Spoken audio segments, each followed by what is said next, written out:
The Voice US winner Sofronio Vasquez took a trip down memory lane and recounted his experience as an overseas Filipino worker. After his stint in Tawaging Tanghalan, Sofronio worked in a cruise ship as a singer. Nag-work ako in cruise ship, I worked with one kontrata lang and hindi ko na natuloy kasi hindi rin madali, he recounted in an interview with Pushbets. The singer recalled that he was working 6 days a week and was performing different genres of music daily. Kumbaga dito sa Philippines, yung kanahan ko was ballad. There I had to adapt and I had to learn. Monday for rock songs, Tuesday for a Motown.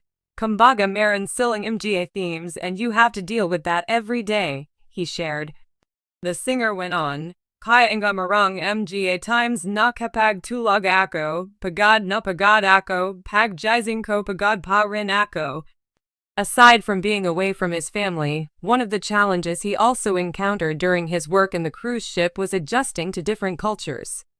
Bukod sa malayo ka sa family, bukod sa pagod, I think one major challenging part was to adapt the culture because iba ibang lahi yung sumasakay sa cruise and iba yung humoring Filipinos, he explained. The singer went on, iba yung humoring ibang lahi so you have to adapt. Challenging siya in a way and in a sense naisipan mo kung ma-offend mo kaya sila if ito yung ijo joke mo? Because if you sing on stage, you are not just a singer, you perform and you entertain them. Despite the challenges, Sofronio remarked that the experience led him to find a new family among his fellow Filipinos. I learned and I got to bond with our OFWs and now, looking back, tuwang tuwa ako kasi natuto rin akong makasama. Kahit malayo ka sa pamilya, yung family mo yung katrabaho mo, especially Filipinos, he said. After returning to the Philippines, the pandemic hit and shows were put on hold. Sofronio shared that he resorted to becoming an online seller at that time to earn money. Walang music none. Kumbaga ano yung magiging option? Nagbenta din ako ng biko. Ako mismo gumagawa. Nagpapabook ako sa mga online apps. Pandemic 2 and hindi ako nahiya mag-reach out sa big stars ng ABS-CBN sa kariling Showtime, Tang Amy, Datimiz. K-Broses, he recalled. Najing maganda naman yung income pero along the way sabi ko yung pagod ko kulang pa rin, he said. After the pandemic, Sofronio decided to pursue a dental career in the U.S. Nagpunta ako sa America trying to push another chapter dun sa dental career ko at nakapagtrabaho ulit ako, he relayed. And na-stumble naman ako ng isang audition, try ko nga, and now I am here. Gagamitin ko yung pera na yun of course as investment dun sa music, he relayed on his plans for his winnings in a recent interview with Karen Davila. He went on, Kasi music talaga and now I was given the chance to penetrate the mainstream which is America, gagamitin ko talaga yun. Kumbaga, if I have to produce myself, if I have to reach out to people, big names, always namin akong ganun. Kumbaga, a no is a no, and a yes is a yes. So try lang ako. Kung makatanggap ako ng no, then move on to another. Sofronio was also automatically signed with a record label in the U.S. Meron din po ako talagang automatic na recording label dun sa Republic Records, he shared. Sofronio Vasquez, the charismatic singer who captured the hearts of millions as the winner of The Voice, has a story that resonates deeply with countless overseas Filipino workers, OFWs. Before gracing the spotlight with his powerful voice, Sofronio spent years working aboard a cruise ship, navigating not only the vast oceans but also the challenges and triumphs of life away from home. Born and raised in a small fishing village in the Philippines, Sofronio's journey to stardom was anything but conventional. I grew up singing with the waves as my audience, he shared in an interview.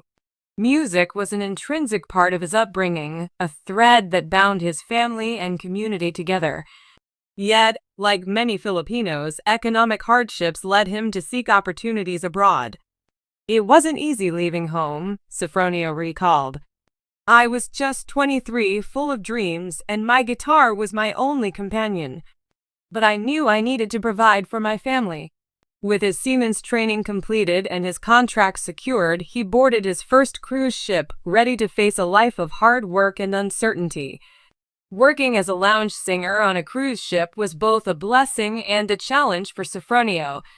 The opportunity allowed him to perform every night, entertaining guests from all over the world with classic ballads, pop hits, and even traditional Filipino folk songs. The first time I sang on that ship, I felt a mix of nerves and excitement, he said. But the applause after my first song made me realize that I could make people happy with my voice. However, the glamour of performing was balanced by the grueling realities of working on a cruise ship. Days were long and shifts often stretched well beyond standard working hours. Apart from his performances, Sofronio was tasked with assisting in event setups, maintaining equipment, and even helping out during peak dining hours. People think life on a cruise ship is luxurious, he explained. But for the staff, it's hard work. You're on your feet all day, and homesickness hits you when you least expect it. One thing that kept Sofronio going was the camaraderie among the Filipino crew members. On board, Filipinos formed a tight-knit community, often gathering during breaks to share meals, play guitar, and sing together. Music was our escape, Sofronio said. We'd sing OPM, original Filipino music songs, and for a moment it felt like we were back home. These moments of connection were crucial for boosting morale, especially during the long months away from their families. Despite the support system, there were moments of deep loneliness. Sofronio vividly remembers celebrating his daughter's first birthday via video call. It broke my heart not to be there, he admitted. But I reminded myself that my sacrifice was for her future. After several contracts and countless performances, Sofronio began to notice something. Passengers often complimented him not just for his singing but for the emotions he conveyed through his performances. One guest told me, "You don't just sing, you tell a story." That stayed with me. Encouraged by these words, Sofronio started to dream bigger. He began recording covers and original songs during his time off, uploading them to social media. His soulful renditions gained traction, catching the attention of talent scouts and music enthusiasts. I never imagined that singing on a cruise ship would lead to something bigger, he said. But life has a way of surprising you. Sofronio's life took a dramatic turn when a former passenger who had become a friend encouraged him to audition for The Voice. Initially hesitant, he eventually submitted a video entry, singing a heartfelt rendition of an OPM classic. I thought, "What do I have to lose?" he said. To his shock and delight, he received a callback. The rest, as they say, is history. Sofronio's journey on The Voice was nothing short of inspiring. Week after week, he wowed both the judges and the audience with his raw talent and emotional performances. Every time I sang on that stage, I thought of my family, my fellow OFWs, and all the sacrifices we've made, he said. That gave me strength. Since winning The Voice, Sofronio has used his platform to advocate for OFWs and their families. He regularly performs at benefit concerts, raising funds for Filipino communities in need. He also shares his story to inspire others, particularly young Filipinos dreaming of a better life. I want people to know that their sacrifices are not in vain, he said. Whether you're singing on a cruise ship or working in a foreign country, your hard work matters. Sofronio has also established a music scholarship program for children of OFWs, helping them pursue their artistic passions without financial burden. Today, Sofronio balances his music career with his role as a husband and father. Despite his fame, he remains grounded, often reflecting on his journey from a small village to the international stage.